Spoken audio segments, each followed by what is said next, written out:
ఎందుకంటారు వైసీపీ 151 నుంచి 11 పడిపోయింది? ప్రధాన కారణం ఏంటంటారు? ఎందుకంటే కేవలం జగన్మోహన్ రెడ్డి ఎమ్మెల్యేలు అన్నాం, నేను ఎంపీలు అన్నాం, కేవలం జగన్మోహన్ రెడ్డి అనేటువంటి వ్యక్తి మీద నేనే చేయాలి, ప్రతి పథకంలోని నేనే ఉండాలి, ప్రతి దాంట్లో నేనే ఉండాలి, సంక్షేమం చేయాలి, దాన్ని ఆ సంక్షేమం ఇలా డబ్బులు ఇవ్వాలి, అలా లాగేయాలి. ఇప్పుడు డబ్బులు మీకు ఇచ్చారండి, రోజు 18,000 ఇచ్చా, 18,000 ఇస్తే మీరు ఏం చేస్తారో బట్టలు కొనేస్తారు, అవి కొనేస్తారు, ఇవి కొనేస్తారు, మళ్ళీ 10,000 ట్యాక్స్ లోపల మనకే వచ్చేస్తున్నాయి. ఈ చేతి నుంచి వెళ్తుంది, ఈ చేతి నుంచి వెళ్తుంది. నాకేంటి బంగారులో ఉంది. ఆ స్టేట్ ఏమైపోలే, రాష్ట్రం అయిపోలే, పోలవరం అయిపోలే, రాజధాని ఏమైంది? ఈరోజు 3 రాజధానులు అన్నారు, ఏమైనా చేయగలిగారా? వాళ్ళ వల్ల ఏమైంది చెప్పండి? రాష్ట్రానికి ఇప్పుడు ఆ సంక్షేమం ఈ సంక్షేమం అంటారు, సంక్షేమం పక్కన పెట్టండి, అభివృద్ధి ఏమైంది? జగన్మోహన్ రెడ్డి హయాంలో ప్రజావేదికను కోళ్ళగొట్టాడు, మరి ఏం చేశాడు? DBT ద్వారా ప్రతి కుటుంబానికి న్యాయం చేశాను ఆయన చెప్తారు. నేను తీసుకొచ్చాను, ఉద్యోగాలు కల్పన చేశాను, సచివాలయ వ్యవస్థను తీసుకొచ్చి చెప్తారు.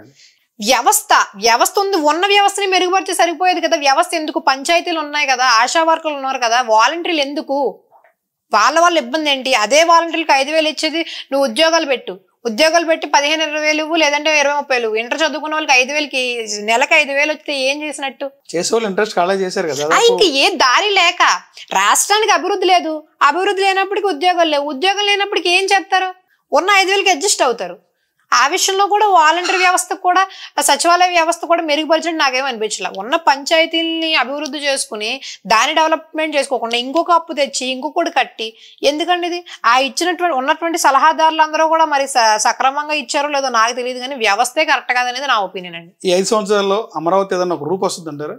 ఈ 5 సంవత్సరాలు కూటమి ప్రభుత్వం వచ్చిన 5 సంవత్సరాల్లో 29 నాటికల్లా అమరావతిలో ఇది ఇంకా రాజధాని, ఇంకెక్కడి నుంచి ఎక్కడికి వెళ్ళదు అనేది ఏమన్నా గెజిట్ చేసే అవకాశం ఉండి ఒక రూపు ఏమన్నా వస్తుందా? ఖచ్చితంగా 5 సంవత్సరాల్లో చంద్రబాబు నాయుడు గారి టార్గెట్ 100% అమరావతి రూపకల్పి. ఆయన ఈరోజు అమరావతిని ఖచ్చితంగా చేయగలుగుతున్నారు, ఆయన పట్టారంటే చంద్రబాబు నాయుడు గారు అనుకుంటారు. డిప్యూటీ సీఎం గారు కూడా దానికి, అలానే ప్రధానమంత్రి నరేంద్ర మోడీ గారి మద్దతే ఖచ్చితంగా అమరావతి మీద ఉంటుంది. అమరావతి డెవలప్మెంట్ అనేది ఖచ్చితంగా జరుగుతుంది. రేపటి రోజున ఈ ఎవరో ప్రశ్నించడానికి లేకుండా అమరావతిని రూపొందిస్తారనేది నా ఉద్దేశం అండి. మేడం, ఇప్పుడు పవన్ కళ్యాణ్ గారి నాయకత్వంలో పార్టీ ఎలా ఉంది? అధికారం రాకముందు ఎలా ఉంది? ఇప్పుడు ప్రెసిడెంట్ అధికారంకి వచ్చారు, కూటమిలో వన్ ఆఫ్ ద పర్సన్ గా ఉన్నారు, గేమ్ చేంజర్ గా మారారు పవన్ కళ్యాణ్. అప్పటికిప్పుడు చూస్తే పార్టీ బలపడిందా, బలహీనపడిందా? బలపడిందనే చెప్పుకోవచ్చు. ఎందుకంటే ఒక స్థానంగా ఉన్న పార్టీ 21 స్థానాలకు వచ్చి రేపు ఇంకా ముందుకు వెళ్తుందంటే దాన్ని బట్టి మనం అర్థం చేసుకోవాల్సిందంటే పార్టీ ఎదుగుదల అలా అంచెలుగా ముందుకెళ్తుందని మనం చెప్పుకోవాలండి. ప్రజలతో కనెక్ట్ అయ్యే విధంగా జనసేన పార్టీ ఇప్పుడు ప్రస్తుత పరిస్థితి ఎలా ఉంది?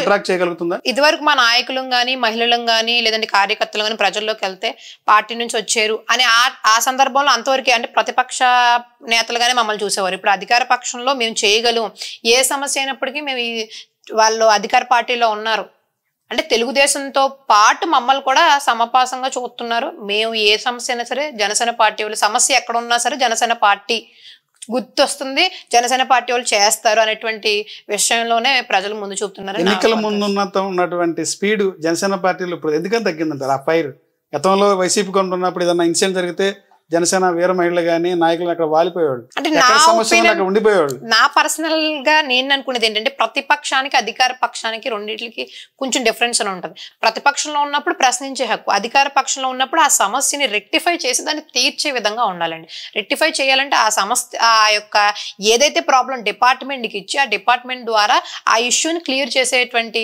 విధానంలో ముందుకెళ్తుంది. సో దానికి టైం పడుతుంది అనేది నా ఒపీనియన్ అండి. 2024 ముందు ఏదైతే వైసీపీ పార్టీలో మిగతా పార్టీలు ఉన్నారో గతంలో వీళ్ళందరూ కూడా అనేకమైన ఆరోపణలు ఎదుర్కొన్నారు నాయకులు. ఇప్పుడు అదే నాయకులు అంతా కలిసి ఈరోజు జనసేన పార్టీలో ముఖ్య నాయకులుగా ఉన్నారు, జనసేన పార్టీలో చేరారు.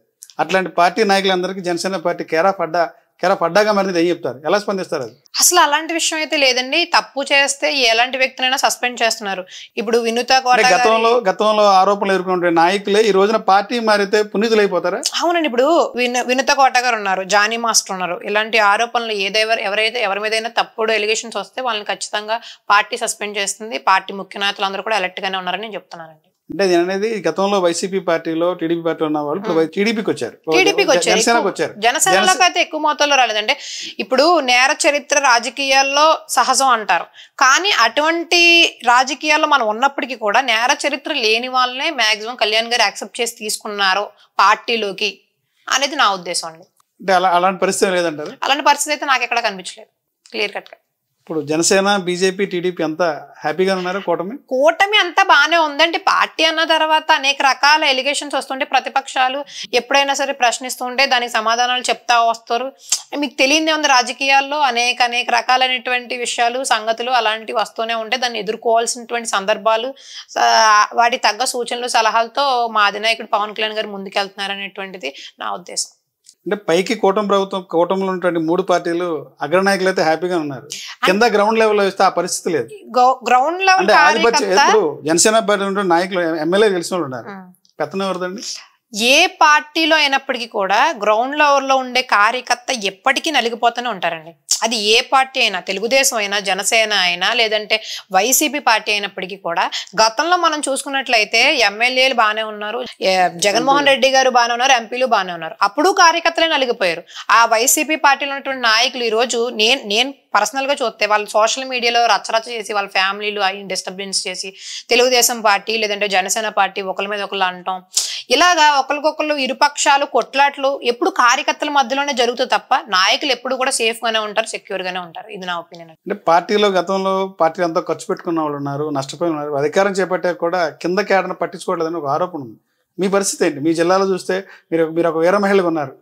చాలా మంది వీర మహిళలు చాలా పార్టీ కోసం త్యాగం చేశారు, ఖర్చు పెట్టుకున్నారు, జాబ్లు కూడా మానేసి వచ్చి వర్క్ చేశారు. అధికారం వచ్చి దాదాపు సంవత్సరాలు అవుతుంది. అటువంటి వారికి ఏమన్నా పార్టీ ఏమన్నా గుర్తించి గుర్తింపు ఏదన్నా నామినేట్ పదవి కానీ ఏదన్నా గుర్తించిందా? ఖచ్చితంగా పార్టీ గుర్తించుకుంటూ వస్తుంది. ఇప్పుడు జనసేన పార్టీలోనే చూస్తే ప్రతి ఒక్కరికి అంటే టైం పడుతుంది. సంవత్సరం అయింది కాబట్టి ఇంకా 4 సంవత్సరాలు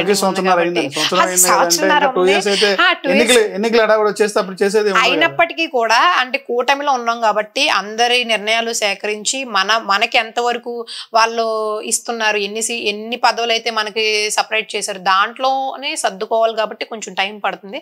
జనసేన పార్టీ అయినా, తెలుగుదేశం పార్టీ అయినా, మిగతా ఏ పార్టీ అయినా అధికారం చేపట్టేటప్పటికి కొంచెం ఇబ్బందులు అయ్యి ఫేస్ చేయాల్సి వస్తుంది. అందులోని ఇప్పుడు ఈ సంక్షేమ పథకాల మీద కూడా కొంచెం కాన్సన్ట్రేషన్ పెట్టడం మూలంగా కొంచెం ప్రభుత్వం మీద ఒత్తిడి అయితే పడిందని నేను అంటాను. ఆ ఒత్తిడి మూలంగా కొంచెం కార్యకర్తలు నలగటం అది ఏ రాజకీయ పార్టీలో అయినా సహజం. దాన్ని మనం అర్థం చేసుకోవాలి. పార్టీలో ఉన్న వ్యక్తులం కాబట్టి ఇది జరుగుతుంది, మా నాయకుడు ఆలోచిస్తాడు, మా గురించి మాకు న్యాయం చేస్తాడు అనేటువంటిది మన ఇంట్లో మన కుటుంబ పెద్దలు ఎలా అయితే ఏ విధంగా నిర్ణయాలు తీసుకుంటారో అలాగే మన అధిష్టానం ఎలాంటి నిర్ణయం తీసుకుంటుందని వేచి ఉండాలి అనేది నా ఒపీనియన్. జనసేన పార్టీలో ఉన్న క్యాడర్ మీరు సంతోషంగా ఉన్నారా? హ్యాపీగా? ఎప్పటికీ కళ్యాణ్ గారు ఏ పదవి లేనప్పుడు, ఏ పదవి మాకు ఇవ్వలేనప్పుడు, ఆయన 0లో ఉన్నప్పుడు మేము తోడున్నాం. ఈ రోజు 21 స్థానాల్లో ఆయన బ్రహ్మాండంగా ఉంటాయి. డిప్యూటీ సీఎం స్థానాల్లో అంత పెద్ద హోదాలో ఉంటే మాకు సంతోషం కాకపోతే ఇంకేంటండి? ఇప్పుడు గతానికి కూడా పోల్సి ఎలాంటి మార్పులు వచ్చింది? గత ప్రభుత్వానికి ఈ ప్రభుత్వానికి కూటమిలో అధికారం రాకముందు పవన్ కళ్యాణ్ గారు అనేక వాగ్దానాలు చేశారు. రాష్ట్రంలో మహిళకి ఏదన్నా అన్యాయం జరిగితే ముందు నిలబడతా అన్నారు. సుగాలి ప్రీతి అలాగైపోయింది. సుగాలి ప్రీతి పేరుతో పవన్ కళ్యాణ్ గారు అధికారం చేపట్టడానికి అదొక ఉదాహరణ. డిప్యూటీ సీఎం అయ్యారు, 1 year అవుతుంది, కనీసం సుగాలి ప్రీతి అలాగే ఉంది. అంటే గతంలో జరిగిన విషయాలన్నిటికీ కూడా ప్రత్యేకంగా ఆయన తీరుస్తాను స్వతహాగా అని అన్నారు. సొంతంగా నా సమస్య వల్లే తీసుకుని ప్రతి మహిళా సమస్య తీరుస్తాను అన్నారు. అధికారంలోకి వచ్చి 1 year అయింది కాబట్టి ఖచ్చితంగా ఆయన ఉన్న 5 సంవత్సరాల లోపు ఆయన చెప్పినటువంటి పరిస్థితి ఏదైనా ఇబ్బంది ఏదైనా అయినప్పటికీ కూడా తీరుస్తానని చెప్పారు. అదే విధంగా ఖచ్చితంగా కూడా కళ్యాణ్ గారు చేస్తారని నమ్మకంతోనే మేమంతా కూడా ఉన్నాం. అంటే ప్రతి మహిళకి అండగా ఉంటాం, ఒక అన్నయ్యలాగా అంటున్నారు. నిజంగా ఒక అండగా అన్నయ్యలాగా ఉంటున్నారా? ప్రతి వైసీపీ పవన్ కళ్యాణ్ అడ్రస్ ఎక్కడ అంటున్నారు? అయ్యో ఇప్పుడు సీఎం అయిన తర్వాత ప్రశ్నిస్తాన నాయకుడు ఏమైపోయాడు? మీరు అలా చెప్తున్నారు. పవన్ కళ్యాణ్ చెప్పి అనేది వైసీపీ పదే చెప్తారు. ప్రతి సమస్యలోని పవన్ కళ్యాణ్ గారే ముందు ఉంటున్నారు. ఈ రోజు మనం మాట్లాడుకోవాల్సిన విషయం ఏంటంటే ఎక్కడ సమస్య ఉందంటే అక్కడ పవన్ కళ్యాణ్ గారు ఈ రోజు వచ్చి నిలబడుతున్నారు. అక్కడ ఆర్థిక సహాయం కానివ్వండి, ఆయన ఇచ్చినటువంటి డొనేషన్లు కానివ్వండి, ప్రతి ఒక్క ప్రజలకు కూడా ప్రత్యేకంగా అందుతుంది. ప్రత్యేకంగా ఆయన లేకపోయినప్పటికీ పరోక్షంగా కూడా పార్టీ కార్యకర్తలతో, అదే విధంగా నాయకులతో, ఎమ్మెల్యేలతో ప్రజలకు అందుబాటులో ఉండే విధంగా కళ్యాణ్ గారు అయితే ప్రత్యేకంగా కమిటీలు నిర్వహించి మరి ఆయన పరిపాలన అనేది కొనసాగిస్తున్నారని ప్రజలు మరొకసారి తెలుసుకోవాలని కూడా నేను ఈ సందర్భంగా ఆయన పాల్గొన్న మహిళలకు న్యాయం చేసిన 4 ఉదాహరణ చెప్తారా? అంటే మీరు అలా రాష్ట్రంలో మహిళలకు అన్యాయం జరుగుతున్నాయి, మహిళల మీద దాడులు, అత్యాచారాలు, రేపులు జరుగుతున్నాయి, కనీసం స్పందిస్తున్న పవన్ కళ్యాణ్ అడ్రస్ ఎక్కడ అనేది వైసీపీలు చెప్తారు. అధికార ప్రతినిధి శ్యామలా గాని, రోజా గారు గాని వీళ్ళంతా ప్రశ్నించేది ఎక్కడున్నాడు పవన్ కళ్యాణ్? గతంలోకి ఇప్పటికీ అత్యాచారాలు తగ్గినాయా లేదంటారు మీరు? గతంలోకి ఇప్పటికి పోలిస్తే మహిళల మీద దాడులు తగ్గినాయి కదండి. మరి నిత్యకృత్యం జరుగుతున్నాయని వైసీపీ చెప్తుందండి. చూపించమనండి, రమ్మానండి, డిబేట్ లో పాల్గొమానండి. గతంలో చూసుకున్నట్టు ఎన్నో అరాచకాలు. ఇప్పుడైతే ప్రస్తుతం మరి ఏ విధంగా అయితే తగ్గిన ప్రభుత్వం ఎంతైతే ఎఫెక్ట్ ఎంతైతే ముందు చూపుగా ఉంటుంది అనేది దానికి తగ్గటువంటి డిపార్ట్మెంట్ని కూడా అలర్ట్ చేసి ప్రతి ఒక్కరికి ఇబ్బంది లేకుండా, ప్రతి మహిళకి ఇబ్బంది లేకుండా రైబావుళ్ళు మరి ప్రభుత్వం ఆదుకుంటుంది, అండగా ఉంటుందని నేనైతే తెలియజేస్తున్నాను.